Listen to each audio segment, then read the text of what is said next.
nous sommes au Jardin des Thérapies avec Catherine Mehatlani. Et donc vous êtes musicothérapeute, on peut dire Je suis en même temps chorégraphe et danseuse et compositeur.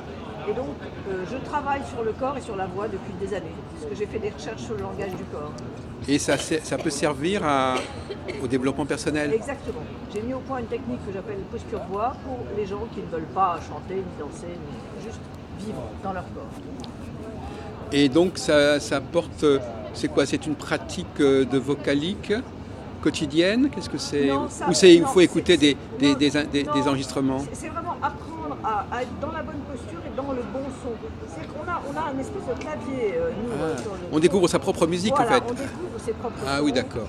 On place ses sons, on découvre sa propre voix. Il m'arrive quand je fais chanter des chanteurs, quand je fais travailler des chanteurs, qu'ils changent de timbre, qu'ils aillent ailleurs. Oui. Ils sont à côté, ils sont dans ce qu'on leur a appris, ils Ah sont oui. pas chez eux. Et donc, et je fais travailler également des musiciens qui ont des douleurs dans le dos, qui ne savent pas comment se placer. Et s'ils se mettent les cordes, et moi j'écris beaucoup pour les cordes, souvent les cordes, s'ils ne sont pas centrés, le son est aussi laid qu'une voix mal centrée. Ah oui.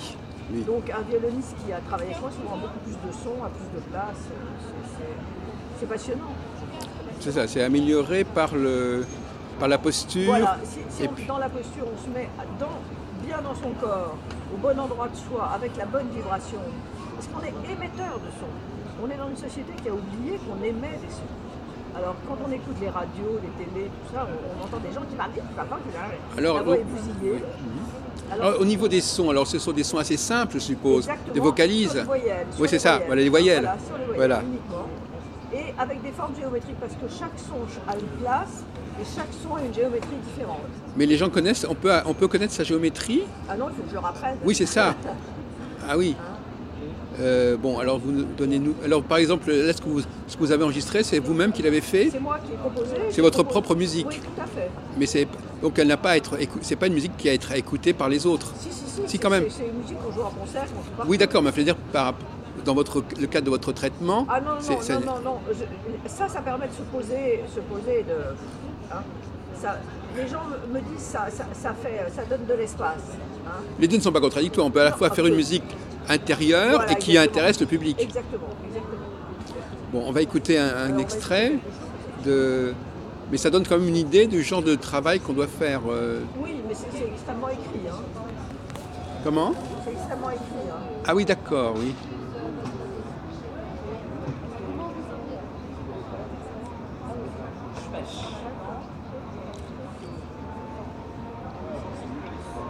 Et donc ça va être ça sera des vocalises en quelque sorte? Oui. Voilà. Et c'est vous qui produisez ces vocalises. Oui.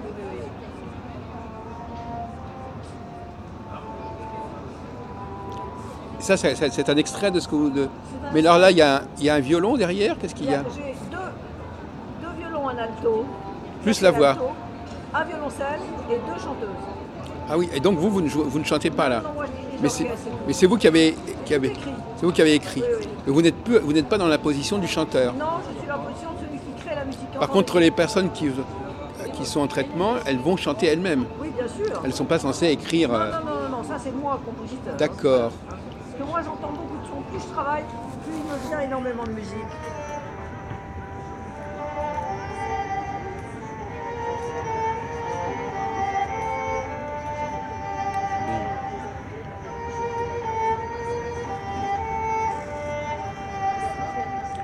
Alors au départ, ça a été retravaillé. Au départ, c'était simplement... Comment elle est née cette musique? Moi, tout d'un coup, quand je me laisse aller, j'entends des sons. Voilà. J'entends tout. Alors j'écris tout ça. Voilà, c'est ça. Et après, vous l'orchestrez. Et je l'orchestre. Oui, c'est ça. Et j'écris une musique sans mesure. Est-ce que vous pourriez nous donner un exemple de quelque chose qui viendrait comme ça, de façon initiale, en quelque sorte?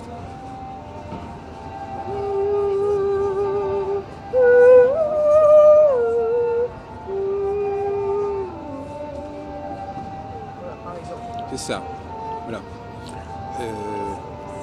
D'accord. Bah, écoutez, c'est curieux parce que justement, moi je fais aussi de la composition et je me suis mis récemment à introduire des sons vocaliques dans mon travail. Et également le sifflement d'ailleurs. Oui. Je fais piano, sifflement et puis des vocalises. Bon. Alors donc, les personnes qui viennent, donc on va prendre le côté thérapeutique, puisqu'on est au jardin des thérapies, on va garder cette musique en arrière-plan. Ces personnes-là, elles vous connaissent comment? Elles viennent dans quel esprit? C'est le bouche à oreille. Alors elles savent quoi? Qu'est-ce qu'elles attendent de vous? Elles entendent des fois les gens qui viennent qui ne sont pas acteurs hein, ou danseurs ou musiciens. Oui. Ils entendent des gens dire alors ça y est, je vais très bien, j'allais très mal et tout d'un coup je suis allé très bien. Ah oui. Et qu'est-ce qu'elles attendent de... Alors ce sont des gens qui sont déjà dans l'activité musicale à votre avis généralement? Pas tous, non pas du tout. Pas du tout. Mais ça peut être ces gens-là? Ça peut être ces gens-là. D'accord, parce qu'eux ils sont intéressés à améliorer leur travail. Voilà, c'est ça. Mais ça peut être des gens qui ne sont pas du tout musiciens. Qui viennent juste pour améliorer leur vie, leur vitalité.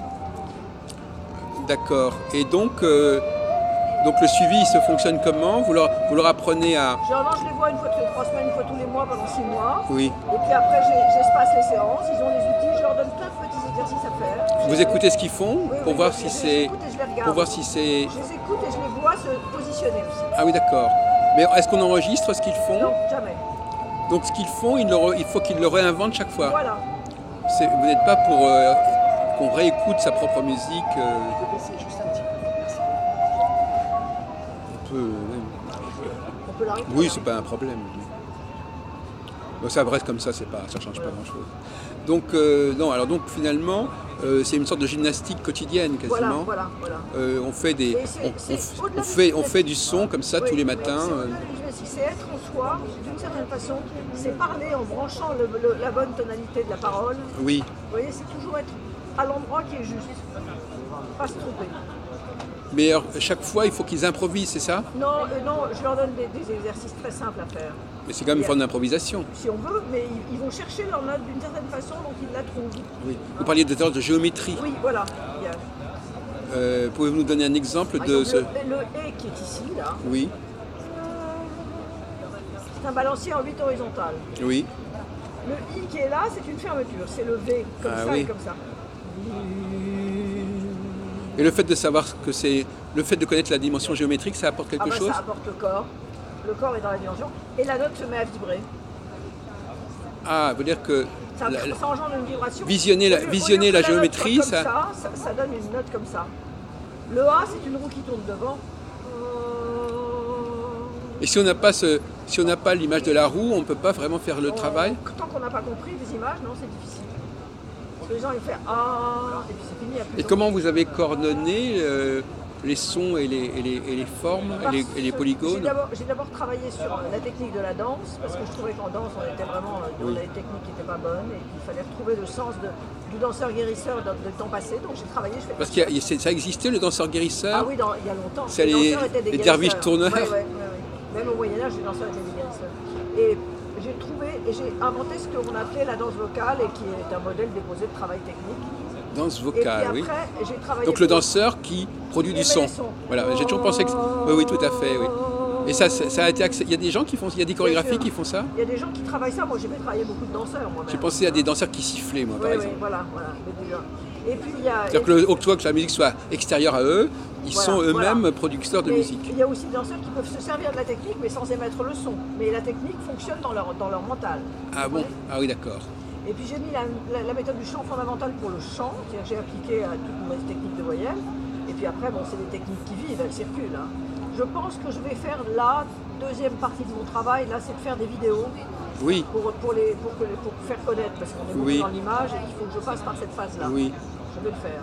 Et donc vous dites que vous regardez la personne en train de chanter, c'est ça? Oui, je la regarde même en train d'arriver et je sais déjà quel son elle va me sortir, là où il va y toucher. Quand je regarde quelqu'un, je sais à peu près partout les blocages et pas les blocages. Ah oui, donc voire même les histoires qui leur sont arrivées. Et d'où vient cette capacité à capter la personne en la regardant? Comme ça. J'ai toujours fait que de la musique et de la danse, moi, de ma vie. Oui. Hein, donc voilà. Donc la façon dont on se bouge... Voilà. Ça donne l'idée de la vie de la personne. Vous pouvez revenir sur cette notion des danseurs guérisseurs? Comment ça fonctionne? Comment c'était censé? En Asie et dans les temps passés, anciens, surtout en Asie, les danseurs étaient des guérisseurs.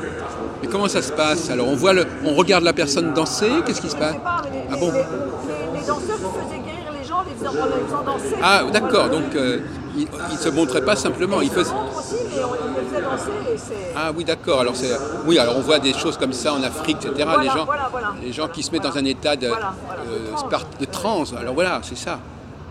Mais c'est pas ce que vous faites. Non, mais il y a une histoire quand même de danse. Vous travaillez avec en tête, vous ne travaillez pas en groupe. Je travaille en groupe un petit peu, mais je fais plus de groupe régulier.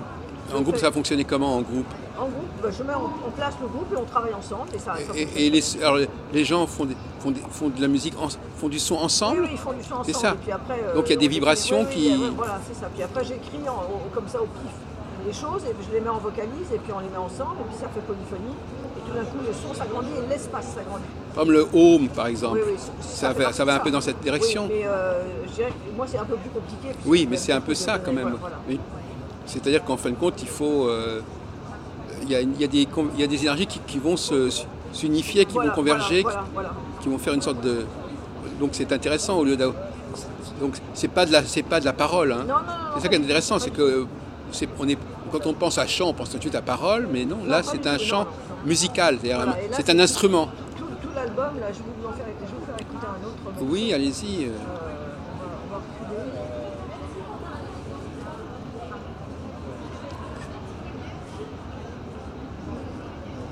Celui-là, par exemple.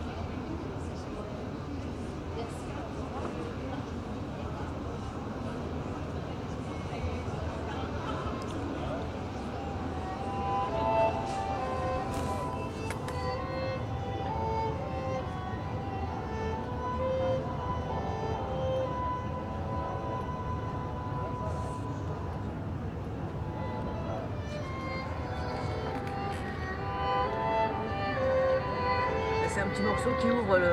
Et là, qu'est-ce que vous voulez nous montrer là? Vous allez voir, les chants vont se mettre... Ah, d'accord. Il y a deux chanteurs, c'est ça que vous me disiez? Il y a deux chanteuses, il y a un chœur. Ah, il y a un chœur. Violon. Tous...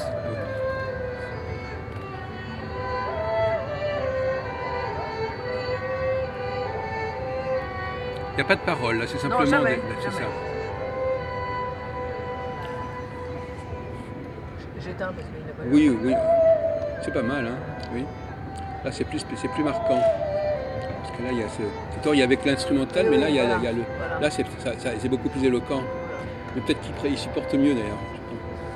Je vais vérifier qu'il n'y a pas de bol en dessous. Il n'y a pas de... De bol, ce sont des sacoches pour nos bols. Ah bon, pardon. Excusez-moi. Pas de souci. Je peux? C'est bon. Ah oui, c'est vrai. Alors il y a les bols tibétains aussi, il y a tout ça. Oui, il y a eux avec leur bol orchestral. Alors donc ça, c'est autre chose. C'est autre chose. Oui. Donc on peut imaginer des gens qui communiqueraient comme ça par le son, Bien sûr. Voilà, je trouve que c'est très bien cette idée d'un chant qui bascule plus vers la musique instrumentale que vers le langage. Voilà, on est hors langage. Le langage est trop vertical en France. Voilà, c'est ça. Et comment en êtes-vous arrivé à cette conception du chant vocalique, voyelle? J'ai cherché. Pendant des années, j'ai dit je cherche. Un jour, j'ai dit j'ai trouvé.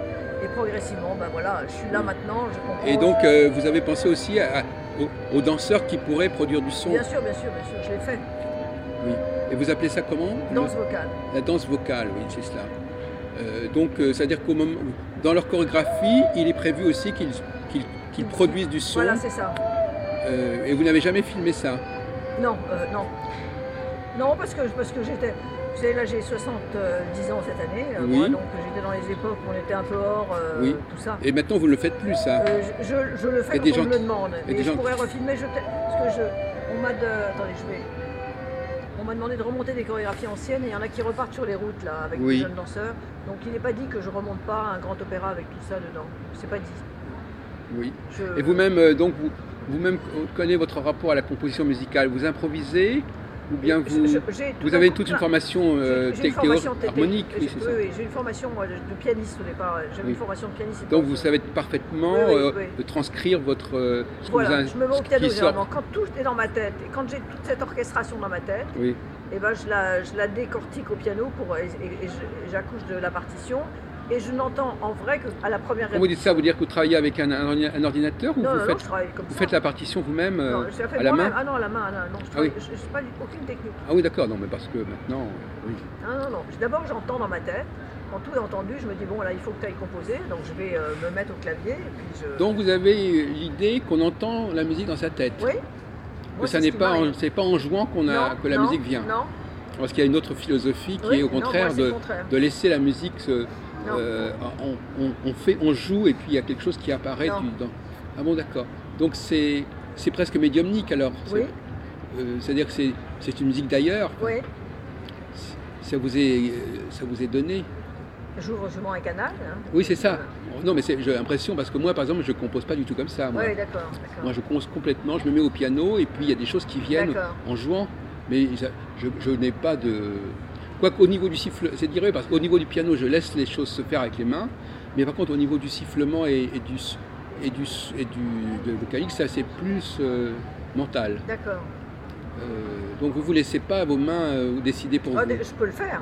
Ça m'est arrivé de le faire. Ah oui. Si je mets au clavier, mes mains devraient décider les choses. Si. Oui, quand même. Ah si, ça Bah je oui, sais faire. Bah oui, oui. Ça, je sais faire. Mais c'est pas votre affaire. Mais c'est pas mon affaire la plus importante, c'est ça. C'est la tête et puis repasser par le piano, réécrire, redonner aux gens. Donc si vous êtes ici au Jardin des Thérapies, c'est à quel titre et dans quel but? C'est pour mes ateliers sur la posture et la voix. Parce que j'avais envie de... J'ai du monde, l'année dernière j'ai été moi-même malade et j'ai eu beaucoup de gens très malades.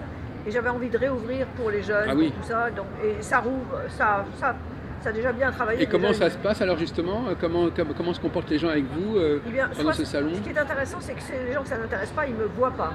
Oui.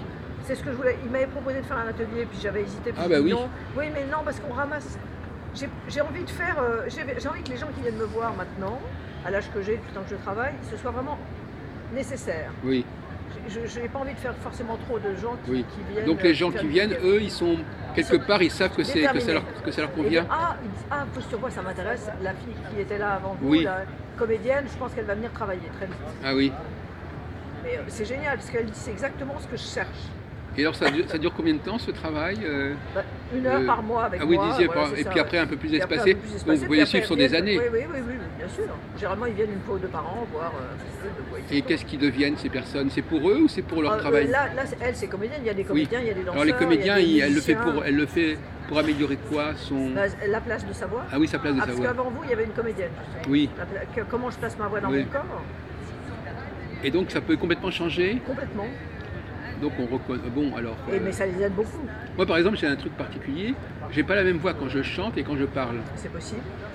J'ai une voix beaucoup plus. Quand je chante, c'est très grave. Oui, et quand je parle, elle est beaucoup plus. Quand vous parlez, vous êtes plus dans le mental. Donc, oui, en tout cas, c'est pas du tout la même voix. Alors, mais est-ce que je dois changer ma voix? Normalement, je garde ces deux voix. Oui, sauf si vous travaillez pour ouvrir ici le larynx, parce qu'il est fermé. Donc vous parlez sur un larynx fermé. Oui. Et si vous apprenez à l'ouvrir et à prendre la voix parlée à partir du centre du thorax, vous aurez une voix plus grave et plus tranquille. Oui, effectivement, ma voix pourrait être plus grave. Oui. Elle l'est d'ailleurs quelque part, mais voilà. pas uniquement quand c'est dans le chant. Voilà, il faut juste lâcher. Dans le chant, vous devez lâcher le larynx. D'ailleurs, très curieusement, quand on chante, on est entendu de plus loin que quand on parle. Bien sûr, bien sûr. Comme si le chant portait la voix, faisait envoler la voix. Ce qui est intéressant, c'est d'apprendre à parler à partir de là. Parce que là, du coup, on trouve de la place aussi. Et vous-même, vous avez travaillé sur votre propre voix? Oui, beaucoup. Vous avez changé de voix? Oui. VOX ou VOIE? Bien sûr. Ah oui?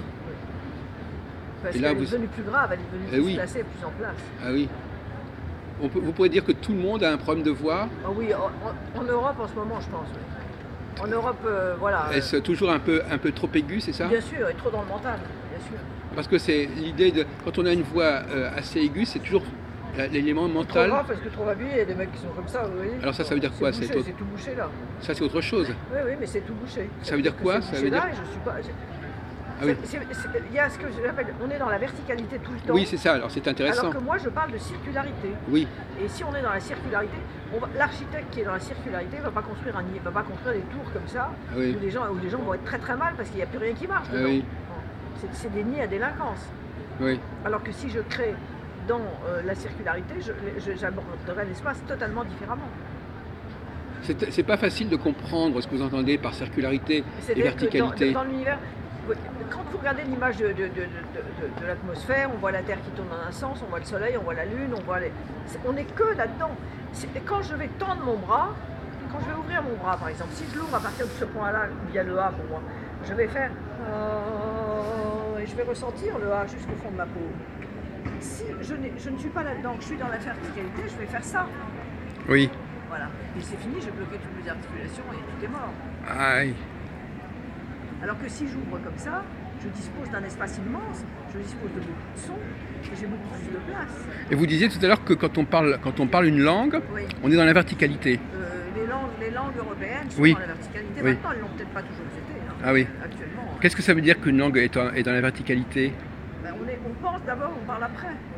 Au lieu de... De vivre la langue, vivre le son de la langue. C'est pour ça qu'il vaut mieux ne pas avoir une langue trop codifiée. Les langues de Méditerranée sont encore un peu libres par certaines Ah langues oui. ont cette émergence, mais les langues du Nord, on est dans la pensée avant d'être dans la langue. Et je pense que si on est dans la circularité, on est dans la langue et dans la pensée en même temps. Et là, on a un espace bien plus immense et on ne voit plus les choses de la même façon. C'est presque l'écologie du corps, là. Oui. Mais écoutez, je vous remercie beaucoup, Voilà. Catherine.